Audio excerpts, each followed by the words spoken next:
Bonjour et bienvenue dans cette petite vidéo tutoriel Nalios. Dans une vidéo précédente, nous avons vu comment plusieurs employés peuvent se connecter au point de vente et s'identifier afin d'être connus. Donc, il se peut que les employés utilisent soit l'identification par codeur, soit l'identification manuelle.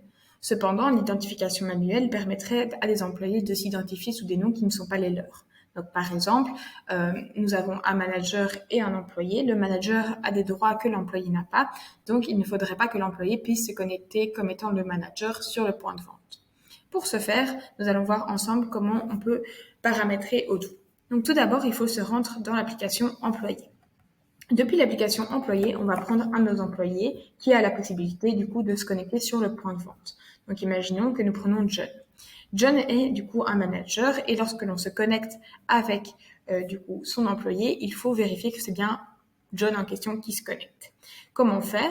Donc on avait dit soit on part du badge, donc John a un badge et le scan quand il se connecte au point de vente et automatiquement il va être reconnu.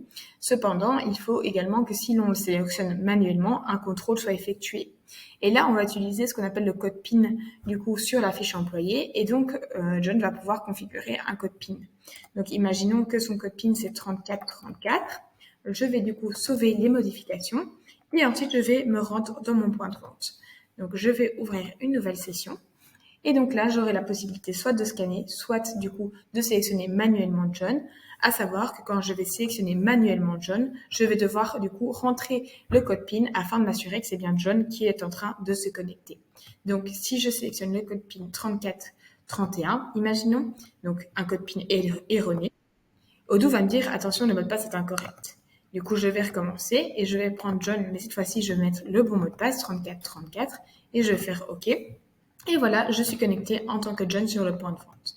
Si par la suite, je décide de me connecter avec Abigail, je ne suis pas bloquée, étant donné que Abigail n'a pas de code PIN sur la fiche employée. Mais si après, je retourne sur John, encore une fois, je vais devoir rentrer le code PIN afin de m'assurer que c'est bien John qui est en train de se connecter. Voilà, j'espère que cette petite vidéo vous aura été utile. Je vous souhaite une bonne journée.